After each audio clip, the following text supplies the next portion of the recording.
The Whitliff Collections is now home to Willie Nelson's recordings, spanning the years from 1954 to 2010.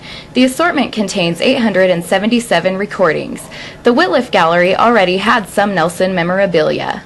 Due to his long-standing relationship with Bill Whitliff, who was our founding donor, they made a couple movies together.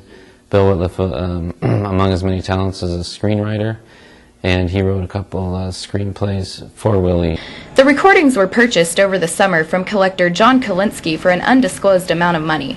According to a recent press release, the Whitliff Collections is now the nation's primary repository for Nelson materials.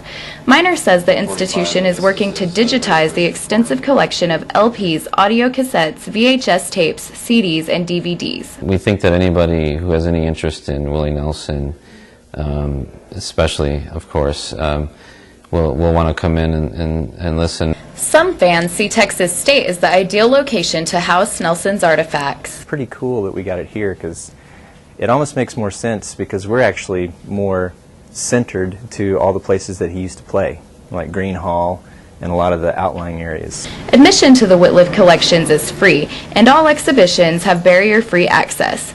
Hours of operation vary throughout the year, so guests are encouraged to call ahead. For Bobcat Update, I'm Rachel Nelson.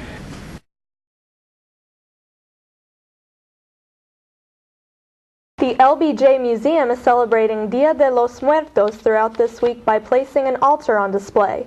This Latino holiday celebrates the lives of those who have been passed before. Special emphasis is placed on the life of Private Felix Longoria, who was killed in World War II.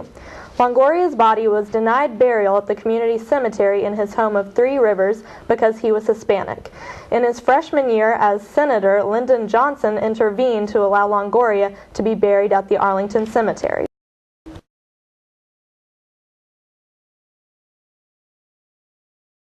Some Texas State students say enough already when it comes to the ever-present solicitors on campus. Solicitations usually take place on the quad where the heaviest foot traffic exists.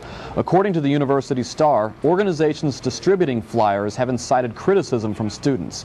University policy states that anyone wishing to distribute literature in the quad is required to use a table and must not interfere with traffic or create litter.